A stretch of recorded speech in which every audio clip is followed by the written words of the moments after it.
என்னது 11th ஸ்டாண்டர்ட்லயே வந்து எக்ஸாம்லாம் எழுதலாமா? இப்படிலாம் சொல்லி நேத்துலருந்து ஒரு இன்ஃபர்மேஷன் சொல்லிக்கிட்டே இருக்காங்க. இப்போ கூட பார்த்தோன்னா லைவ்ல, சார் என்னென்னமோ சொல்லிக்கிட்டு இருக்காங்க சார். 11த்லேருந்து எழுதணுமா? கோச்சிங் சென்டர் பர்டன கம்மி பண்ணணுமா? பசங்களோட டிபெண்டன்ஸ கம்மி பண்ணணும். அப்படி இப்படின்லாம் சொல்லிட்டு என்னென்னமோ வந்துட்டு இருக்காங்க சார். அதெல்லாம் வந்து ஒரு நியூஸ்மா. சரியா? அதெல்லாம் வந்து ஒரு நியூஸ். அந்த நியூஸ் வந்து நேத்து போட்டிருக்காங்க. ஏதோ நைட்டு போல போட்டிருக்காங்க. அதனால வந்து இந்த மினிஸ்டர்ஸ்லாம் பேனல்ல நெறைய பேர் பேசிக்கிட்டு இருக்காங்களாம். பேசி டிஸ்கஸ் பண்ணியிருக்காங்க. அதுவும் நேஷனல் எஜுகேஷனல் பாலிசி ஏதோ 2020யா என்னது 2020க்கு ஏத்த மாரி டிஸ்கஸ் தான்டா பண்ணியிருக்காங்க. அது ஒரு நியூஸ். இதே விஷயம் நெறைய நியூஸ் சேனல்ல ஒரு அக்டோபர் 3ஆம் தேதி டிஃபிகல்டி லெவல குறைக்கணும். அவங்களோட பிரஷர் எல்லாம் கம்மி பண்ணணுன்ற மாரி இதையும் பேசியிருக்காங்க. இது ஒரு நியூஸ்மா. அது அவ்வளோ சீக்கிரம் வந்து இம்ப்ளிமெண்ட் பண்ண மாட்டாங்க. ஏன்னா, அதுல அந்த மினிஸ்ட்ரி லெவல்ல நெறைய ஐஏஎஸ் ஆஃபீசர் நெறைய பேர்லாம் பேசி, டிஸ்கஸ் பண்ணி அதெல்லாம் கொண்டு வருவாங்க. இப்ப ஆஸ் ஆஃப் நவ் என்ன சொல்லியிருக்காங்கன்னா, +1லயே வந்து கோச்சிங் சென்டரையும் லைக் எப்படி சொன்னா, கோச்சிங் சென்டர் மூலியமா நெறைய பேர் வந்து போர்ட் எக்ஸாம் பிரிப்பரேஷன்ஸ் பண்ண மாட்டேங்கிறாங்க. அதுல இருக்க குவாலிட்டி இன்ஃபர்மேஷன படிக்க மாட்டேங்கிறாங்க. ஸோ மொத்தமாவே ஆப்டிட்யூட் அந்த மாரி எக்ஸாமே ஃபோக்கஸ் பண்றாங்க.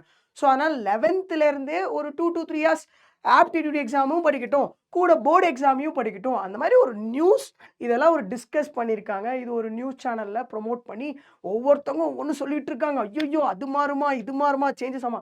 இது வருஷம் வருஷம் இந்த கரெக்ட்டா அது என்னன்னு தெரியல. அக்டோபர், நவம்பர், டிசம்பர் ஒரு மாரி பயங்கர ஹைப் ஆக்கிடுவாங்க. ஒரு மாரி சர்ருன்னு ஆக்கிடுவாங்க. திருப்பி ஒரு மாரி டவுன் ஆவாங்க. இத பத்தியே பேசுவாங்க. ஸோ இது ஒரு நியூஸ். இது வந்து ஃபியூச்சர்ல வரலாம். வர்றதுனால நல்லதும் நடக்கலாம். இல்ல ஃபியூச்சர்ல வராமலும் போலாம். ஸோ இதனால குட் குவாலிட்டி ஆஸ்பிரண்ட் பசங்க என்ன பண்ணுவாங்க, ஜேஇஓ, நீட்டோ எந்த காம்படிட்டிவ் எக்ஸாமோ அவங்கலாம் என்ன பண்ணுவாங்கன்னா, இந்த மாரி நியூஸ் வருது போது அவ்வளோதான். எப்படி பார்த்தாலும் எனக்கு எக்ஸாம் நடக்க போகுது. அதனால நான் இதெல்லாம் பார்த்துட்டு வேஸ்ட் பண்ண தேவையில்ல. நான் உட்காந்து படிக்க போறேன். ஆனா சில பசங்க என்ன பண்ணுவாங்க, இத வச்சுக்கிட்டே 1 வாரம் பேசுவாங்க. இப்ப கூட பாரு லைவ்ல என்னோட ஸ்டூடெண்ட்டே, "சார் போய் பேசுங்க சார். அது உண்மையா பொய்யான்னு தெரியல சார். நீ இதெல்லாம் தேவையில்லடா." நான் தான் நெறைய வாட்டி சொல்லிட்டேன்ல. கடைசியா உங்களுக்கு என்டிஏ வெப்சைட்ல உங்களுக்கு லைக் ஒரு மாரி நோட்டிஃபிகேஷன்ல சொல்லுவாங்க. என்ன அப்டேட் பண்ணியிருக்கோம், என்ன மாத்த போறாங்கன்னு. அப்படியும் இல்லையா, என்எம்சியும் அப்பப்ப வந்து சில விஷயம்லாம் சொல்லுவாங்க. அதனால வந்து அங்க அஃபிஷியலா வரும். நம்மளுக்கு அஃபிஷியலா வந்த அப்புறமேட்டு நம்ம அத பத்தி திங்க் பண்ணலாம். இப்போதைக்கு நம்மளுக்கு சிலபஸ் அப்டேட்டட் சிலபஸ்ல என்ன இருக்கோ, அதான் நம்மளுக்கு எக்ஸாம் வரப்போகுது. ஸோ ஒழுங்கா உட்காந்து அத படிங்க. ஓகே. தேவையில்லாம சார் அது இதுன்னு சொல்லி ரொம்ப பேனிக் ஆவாதீங்க. எதுக்கும் ப்ரெஷர் ஆகாதீங்க. இத படிச்சீங்களா? படிங்க. இப்பதான் க்ரூஷியல் டைம். நீட் ஆஸ்பிரண்ட் ப்ராப்பரா இருக்கிற ஆஸ்பிரண்ட் பார்த்தன்னா, இந்த மாரி நியூஸ் எல்லாம் டைவர்ஷன் ஆக மாட்டான். நாளைக்கு மழை பெய்யும்னு வந்து சொல்லிட்டு போயிடுவாங்க. பார்த்தா நாளைக்கு வெயில் அடிக்கும். ஓகேவா? அது ஒரு ஓகேவா? இது வந்து ஓகே. இது ஒரு பிரிடிக்ஷன் சார் அப்படின்னு சொல்லலாம். நாளைக்கு ஒரு நியூஸ்மா இத வந்து அக்செப்டன்ஸ் ஆகலாம், ஆகாமலும் போகலாம். என்ன வேணா நடக்கலாம்.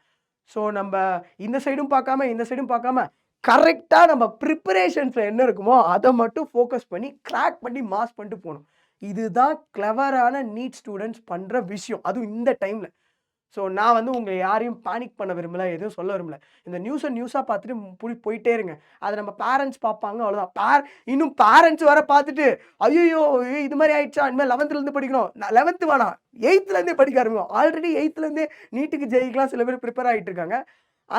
இப்ப பாரு இதுல கூட என்ன சொல்றாங்கன்னா, அந்தந்த ஸ்டாண்டர்ட்ல அந்தந்த விஷயத்த படிக்கணும். ஆப்டிட்யூடையும் படிக்கணும். அதுவும் நெக்ஸ்ட் லெவல் கொண்டு போகும். காம்படிட்டிவ் எக்ஸாமுக்கும் ரெடி ஆகணும்.